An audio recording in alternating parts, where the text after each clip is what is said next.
On today's show, the Hawks pick up their third straight victory, and they knock off the Phoenix Suns at home behind a big night from Trae Young, a nice close from Dejounte Murray, and much more. We'll get into all of what transpired, the full context, the big picture, the small picture, and more, and all of that is on the way. You are Locked On Hawks, your daily Atlanta Hawks podcast. Part of the Locked On Podcast Network. Your team every day.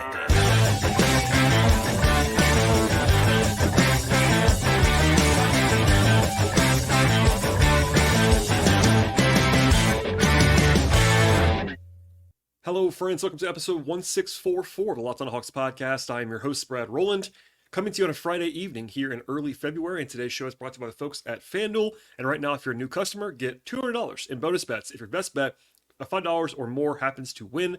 And the place to go is FanDuel.com/lockedon to get started. Also, I encourage you at the top of the podcast, as I always do, to make us your first listen each and every day. And please subscribe to the podcast anywhere you get your podcasts, places like Apple, Spotify, Overcast on the audio side, as well as YouTube on the video side. And also I had a two-part episode yesterday sort of previewing the deadline when it comes to trade stuff with my friend Andrew Kelly. That is a very relevant episode and a fun conversation. If you missed either one of those parts or both of them, I encourage you to listen to that podcast and again spread it around to your friends and family and anybody else that you know that's a Hawks fan in your life. But today's show will focus on what became a very nice win for the Hawks at home, 129-120 against the Phoenix Suns on this Friday. Atlanta's third straight win. That's obviously a nice place to be. Bizarrely, the Hawks have now won 10 games in a row against Phoenix in Atlanta. They have not lost to the Suns in Atlanta in almost a decade. Just a strange thing because the Suns have been pretty good for most of that time. A little bit strange stuff there, but hey, that's a nice little quirk in the schedule. The Hawks are still only 21-27 on the year, but they are playing better basketball right now very clearly. And they got this win while shorthanded. The Suns were basically at full strength in this game, but the Hawks were without DeAndre Hunter. And Saddiq Bey played only the first half before leaving the game with an injury. So the Hawks were not at their peak form in this game and still managed to win it despite being, according to our friends at FanDuel, 3.5-point underdogs in this game at tip-off. Not a huge situation. Like I called it a mild upset on Twitter. People were kind of confused by that. And yes, the Suns are better than the Hawks this year. No question about that. The game was in Atlanta, and 3.5 points is not a huge point spread. So it was an upset, yes, but a mild one in my opinion, according to the point spread stuff. Before we dive into the game itself, speaking of Hunter real fast, Clint Snyder did say pregame that it was kind of a maintenance decision on resting Hunter in this game with the knee issues that he's come off of. And he played on Tuesday. This is a back-to-back, which Snyder sort of admitted and talked about. The anticipation, according to Snyder, is that Hunter's going to play on Saturday against the Warriors. Obviously, on paper, it would have been better to have him against the Suns and Kevin Durant and Devin Booker than it would have been against the Warriors. But Snyder pretty clearly leaned on the medical and performance staff for the decision-making there. So we'll see if he plays on Saturday. I assume he will based on what the messaging was today. But no cause for alarm yet. He was obviously very limited minutes-wise on Tuesday. But so that wasn't a huge surprise. He was listed as questionable. Then the Hawks lost Saddiq Bey just before halftime and had to play the whole second half with basically one power forward on the roster in Jalen Johnson. They went to Wes Matthews and kind of unearthed him for the first time in a long time. So interesting context there, but on the broad stroke side about Hunter, nothing to worry about yet. If he does not play Saturday, obviously raise your eyebrows a little bit more, and I certainly will be as well. Anyway, to the game itself, I think the headliner in this one is the offense for the Hawks. They were really good again offensively, a 126 offensive rating or so in this one. The fourth straight game for Atlanta with an offensive rating over 123. There was a stretch before that in January where the Hawks just couldn't make a shot. They had ugly offensive numbers, and I've actually been sharing those on Twitter a little bit in recent days. The Hawks' offense was a problem in the month of January. Now, they still were poor defensively. This is still an offense-first team, but for large swaths of that month, they couldn't make a jump shot, and that was kind of the functional problem for this Hawks team in some respects. But last four games, of course, 3 of those are wins. The other one is that Luka game. They just couldn't stop Luka. But the offense is kind of back for the Hawks, including this game. They shot well from the field, 52% from the field in this game, 39% from 3 on 44 attempts from 3 in this one. That's very good volume, very good accuracy, etc., etc. A pretty modest free throw attempt game on both sides, actually. Only 18 for the Hawks, but actually took more than the Suns did. So a small nod in that direction. And crucially, was the possession battle in this game. Now, that's always something I talk about a lot on this podcast. It's always underlooked, or at least often underlooked, when it comes to shooting versus other stuff.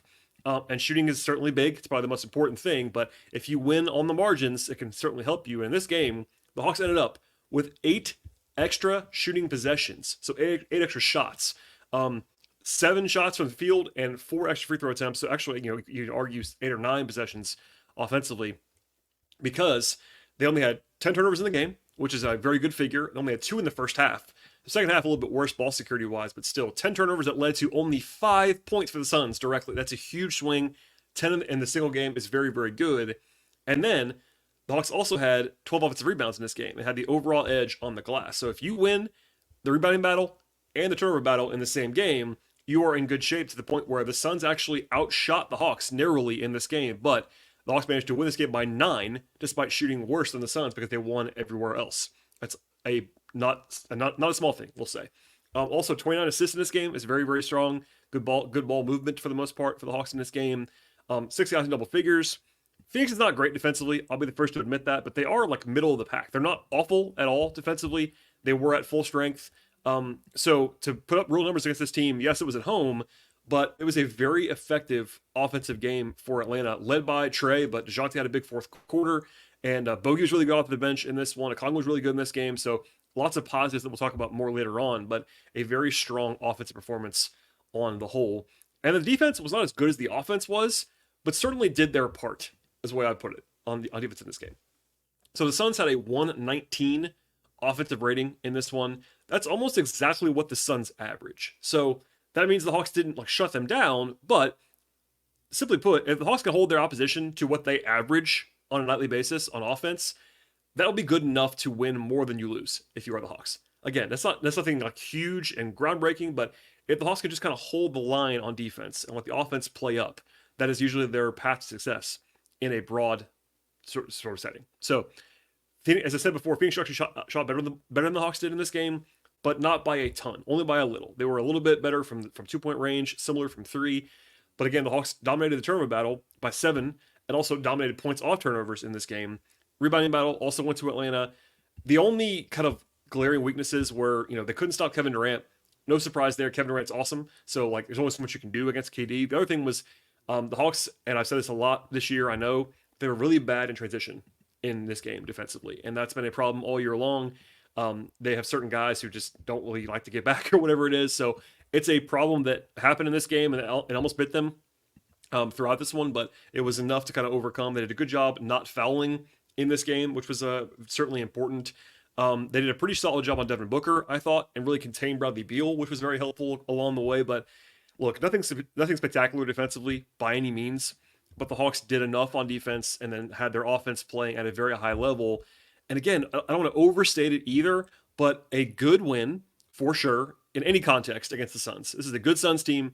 They were at full strength. They've only had Beal, Booker, and Durant. I believe this is the 18th game of the year for Phoenix to have all their 3 guys, and to beat them on normal rest, no back-to-backs, all that stuff. And again, without Hunter for the whole game, without Bey for the second half, the Hawks played well in this one. And you don't want to have it be super overweighted one way or the other, but the Hawks are now playing more like the team they're supposed to be playing like this year. And it's been a frustrating year. I will be the first one to sort of raise my hand and admit that at 21-27, but the last couple weeks, it's been okay, this is kind of what the Hawks are supposed to be, and that was another example of that tonight. So you don't get overexcited about it, but certainly 3 games in a row of positive results, and a look at a 4th in a row tomorrow potentially against the Warriors. But we'll leave it there for now on the broad strokes of this game, but we'll get into this game more and more when it comes to the detail and the observations and the back and forth in this one. And at the end of the podcast, as I always do, I'll talk about all the players who appeared in this one, how they all fared, and most of those guys were certainly more positive than negative in what became a nice win for the Hawks. But before we do all of that, a word from our sponsors on today's podcast.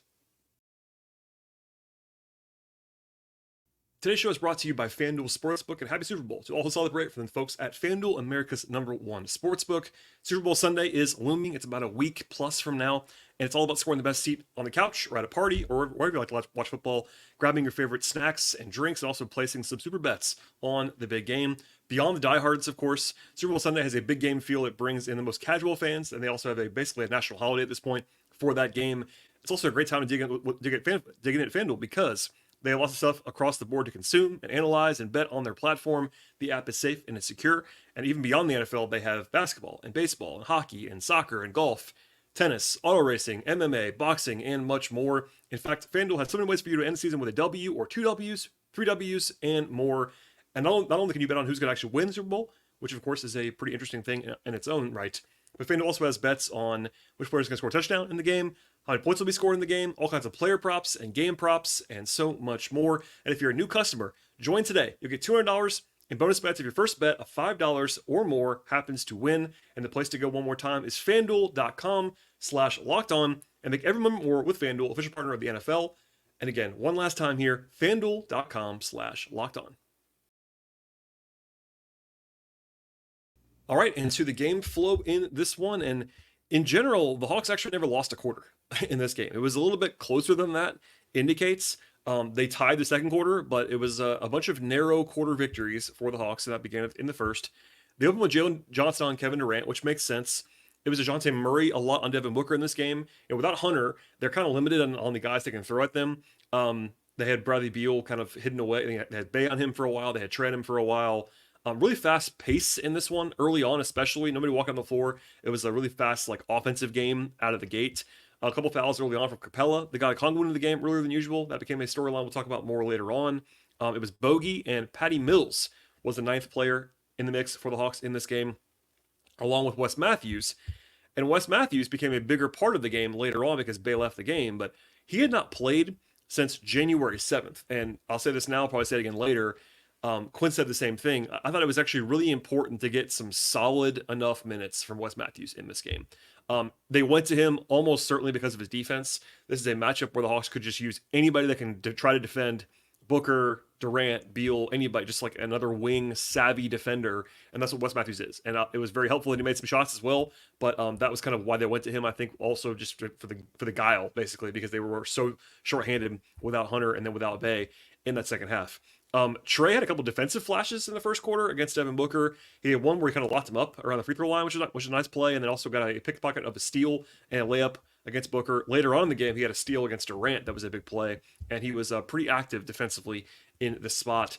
I thought the Hawks did a pretty good job attacking the rim in the first quarter when Nurkic, who's their primary center, was playing up at the level of the screen in the first half a lot, and kind of similarly to what the Hawks have been doing and being carved up for it on the back end, the Suns were not executing that very well. And that was certainly helpful for the Hawks in the early going. But both offenses did cool off late in the game. Late in the first quarter.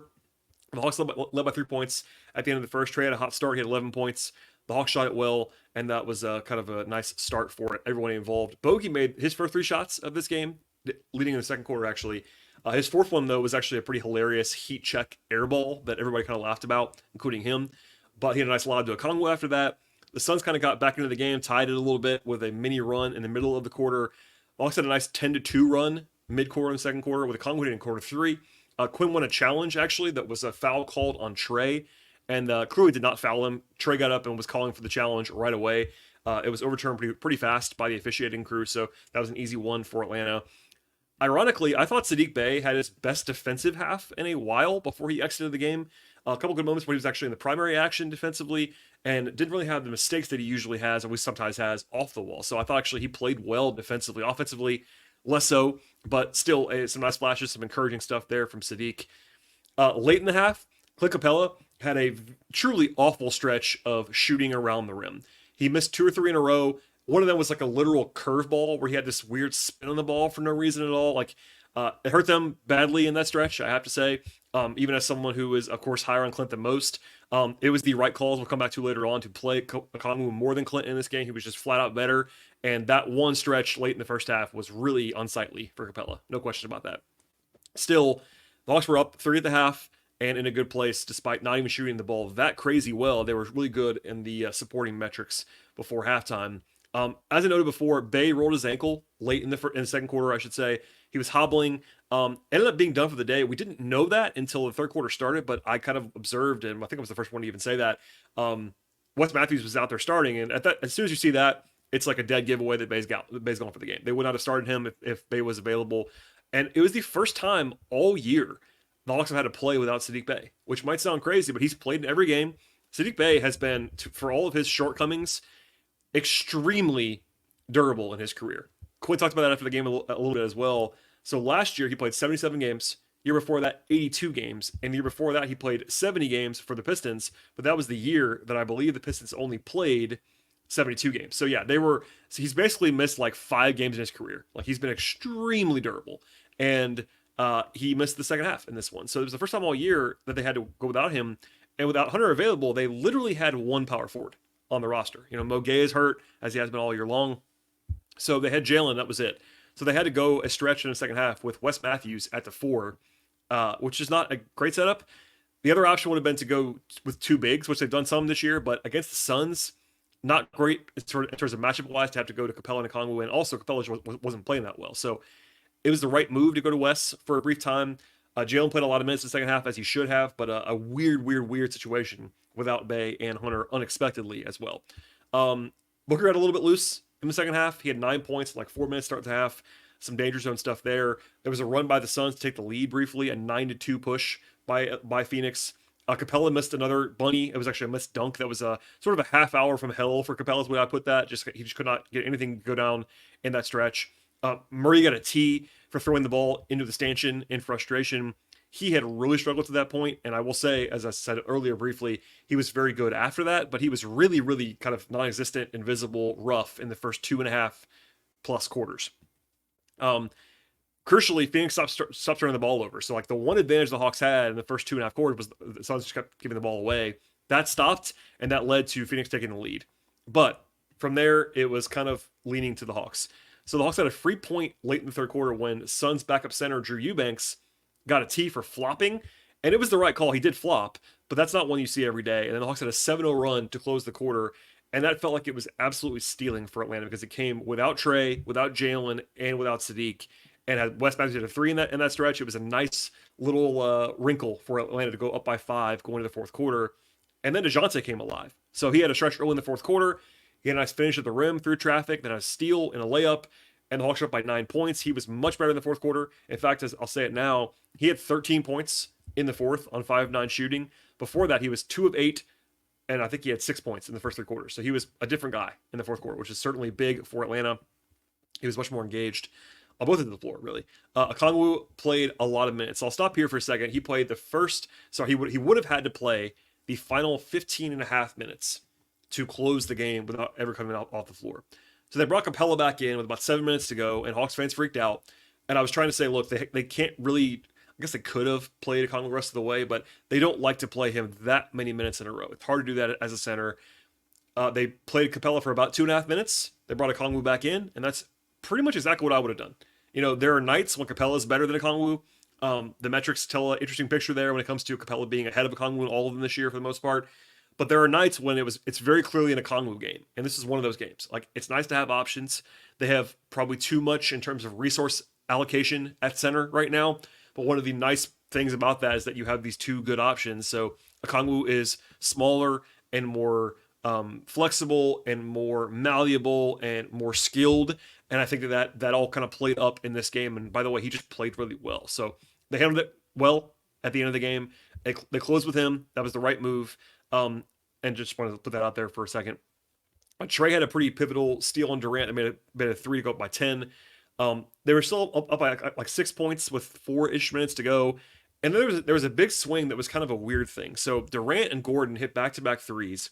The Hawks did score on those trips in the middle of that to kind of make it a wash. But then the officials, about a minute later, actually overturned Gordon's 3 on replay, saying he was out of bounds. Now, this does happen in the NBA. People that are not watching a ton of NBA basketball may not know this, but like, one of the things that can be overturned without an official review in the course of action is a 3-pointer, either foot on the line or foot out of bounds, because the league in Secaucus can watch that basically on the replay monitor and say he's out of bounds, and that's what happened.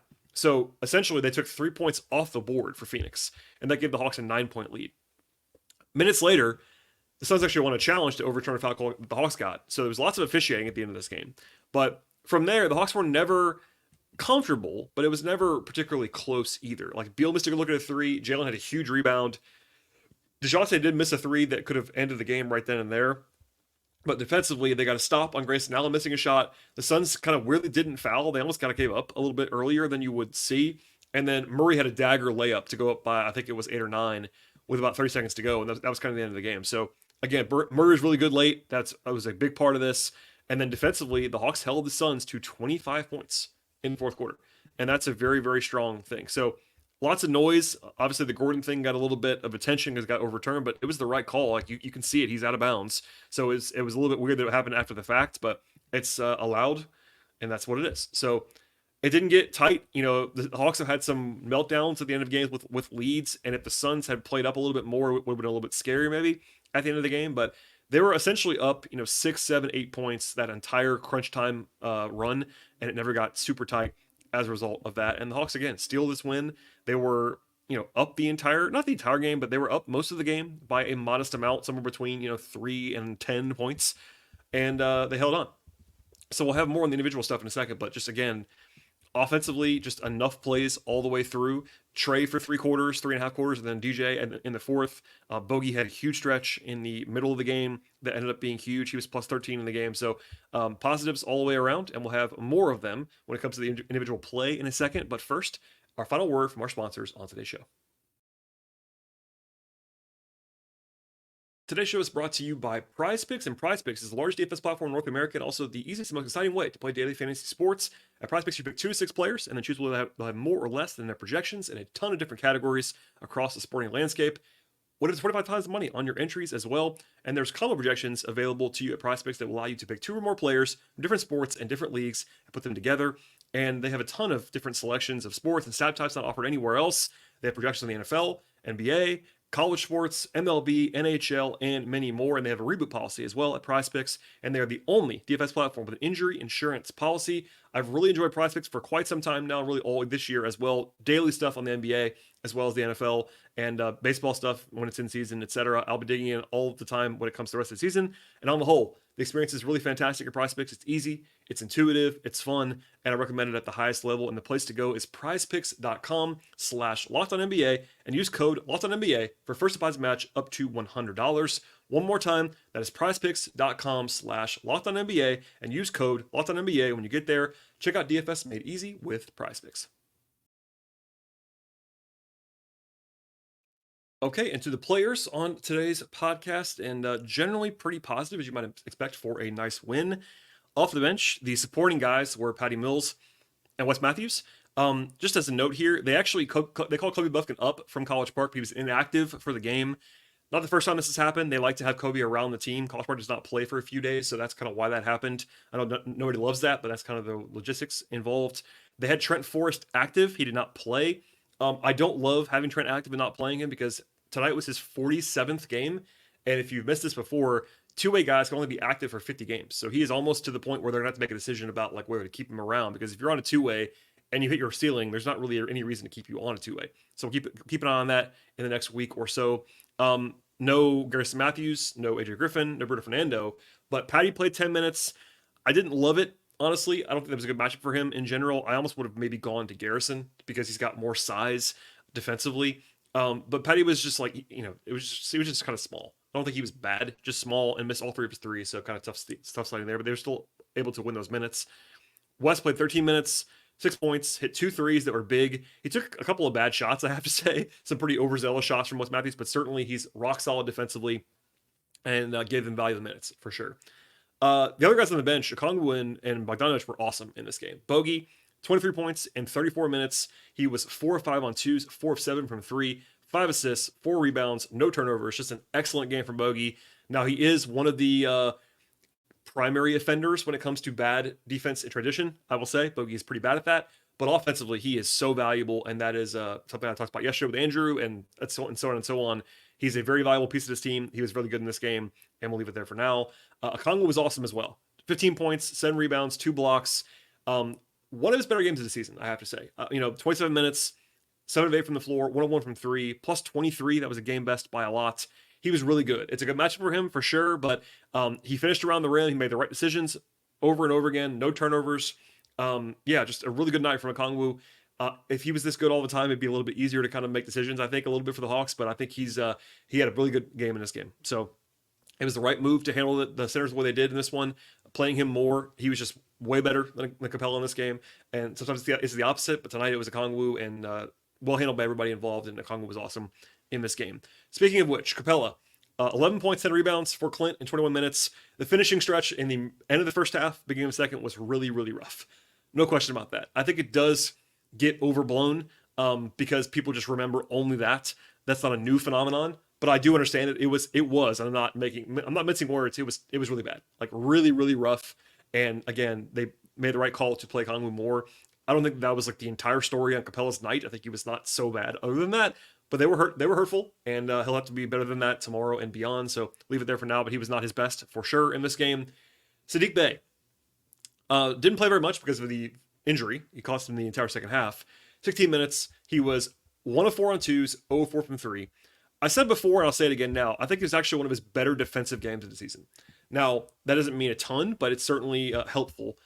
I will say, though, his offense, man, it is really hurting them. It's not a huge topic that I've not covered before. I have been saying it for a long time. But in case you're a new listener, Bay's shooting slump is remarkably bad right now. Like, it's also the worst of his career by a wide margin, and it's going on for longer than you would, be comfortable with. So it's one of those things where the last 27 games, that's about a third of the season. So that's a lot. It's a long time. He is 41 of 167 from 3. That's 24.6%.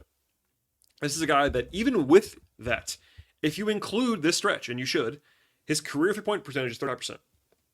Before that, coming into this year, if you want to start over before this year, he was, I believe, at like 36+% from 3 in his career.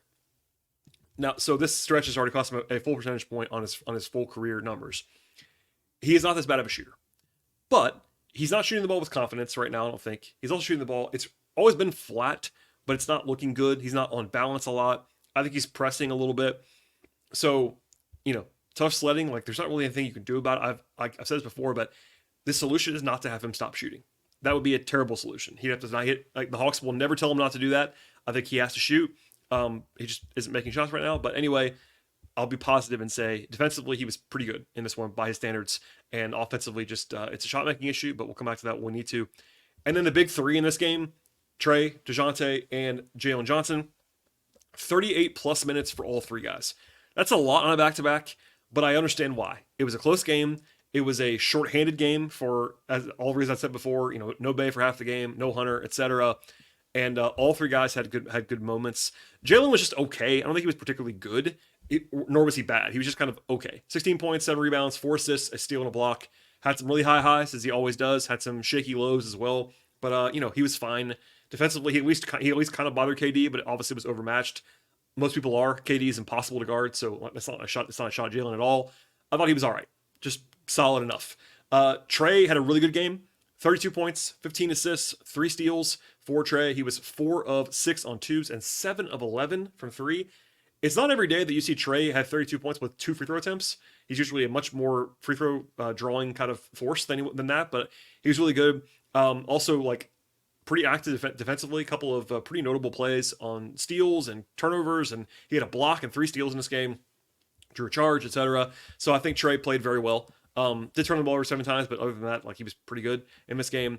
And then Dejounte, I said it before, but kind of a tale of 2 games, but like the first 3 quarters and the fourth quarter. So he was not efficient in this one, particularly. And when it comes to three-point shooting, he was actually 1 of 8, but with 6 of 9 on twos, that's very solid.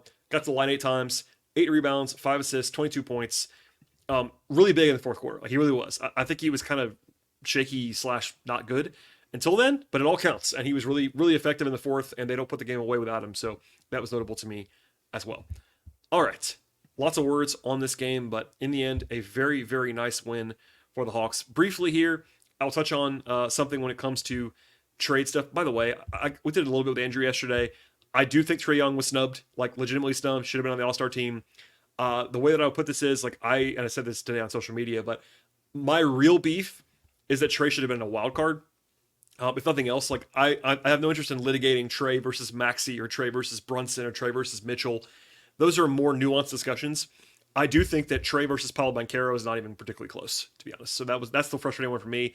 Trae did a pretty good job on the podium tonight. He was asked about it. He didn't seem happy that he was snubbed. He did say he would take the injury replacement nod if he was given it. It was a pretty mature answer, although you could certainly see the frustration boiling over from that a little bit. So that's the right tone, I think, in a lot of ways. But I thought he's gotten just a lot better with talking about this kind of stuff since his rookie season, etc. But anyway, I don't want to single out Paolo, who was a really good player, but I think that one pretty clearly goes to Trae.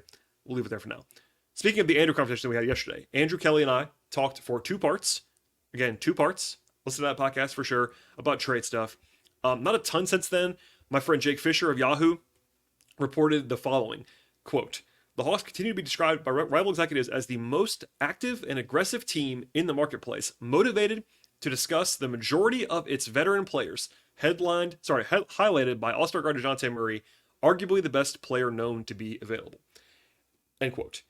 So that tells you, at least in the chatter, the Hawks are still very active and, quote, motivated to discuss the majority of the veteran players.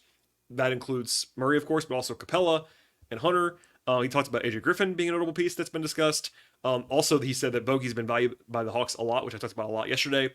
I've heard the same with Andrew. Bogey is not like an untouchable by the Hawks, but they certainly seem to value him more than the guys that they're offering up more freely. So, look, we're 5.5 days away now as I'm recording this podcast. Thursday afternoon's the big day, so we'll have more on that if we need to, but hold your breath. A lot's going to be going into that. And again, if you want more on the trade stuff, 2 parts from yesterday, myself and Andrew Kelly. And from here, the Hawks play again on Saturday at home. This homestand is still going. They play the Warriors on Saturday.